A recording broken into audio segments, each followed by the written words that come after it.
বন্ধুরা, আজকের রেসিপি হলো চিকেন পাকোড়া। প্রথমে 700 গ্রাম মতো চিকেন টুকরো করে কেটে নিয়ে ভালোভাবে পরিষ্কার করলাম, দিয়ে জল ঝরিয়ে বাটিতে রেখে দিলাম। তো প্রথমেই লবণ দিয়ে দিলাম, তারপরে দিলাম আপনার আদা বাটা, রসুন বাটা, আর এদিকে গোলমরিচ আর কাঁচা লঙ্কাটা ভালোভাবে বেটে 2 চামচ দিয়ে দিলাম। তারপরে ধীরে ধীরে ভিনেগার আর সয়া সস পরিমাণ মতো দিয়ে দিলাম। তারপরে ভালোভাবে চিকেনের সাথে মাখিয়ে নিলাম। আর এই দেখুন, মাখানোও আমাদের কমপ্লিট।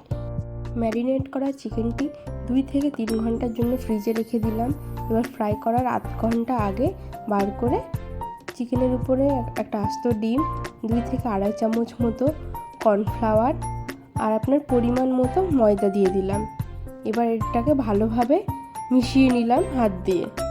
দেখুন, আমাদের মেশানো কমপ্লিট। এরপর কড়াইতে তেল গরম করে নিয়ে তাতে চিকেনের টুকরোগুলো দিয়ে দিলাম। চিকেন পাকোড়া কিন্তু সবসময় ডুবো তেলে ভাজতে হবে, তাহলে আরও ক্রাঞ্চি হয়। দেখুন, আস্তে আস্তে আমাদের পাকোড়ার কালারটাও চেঞ্জ হয়ে গেছে এবং আমাদের পাকোড়া রেডিও হয়ে গেছে। এবার এই চিকেন পাকোড়ার উপরে হালকা করে চাট মশলা ছড়িয়ে দিলেই রেডি হয়ে গেল। দেখুন কত সুন্দর হয়েছে আমাদের পাকোড়াটা, আপনারাও ট্রাই করবেন।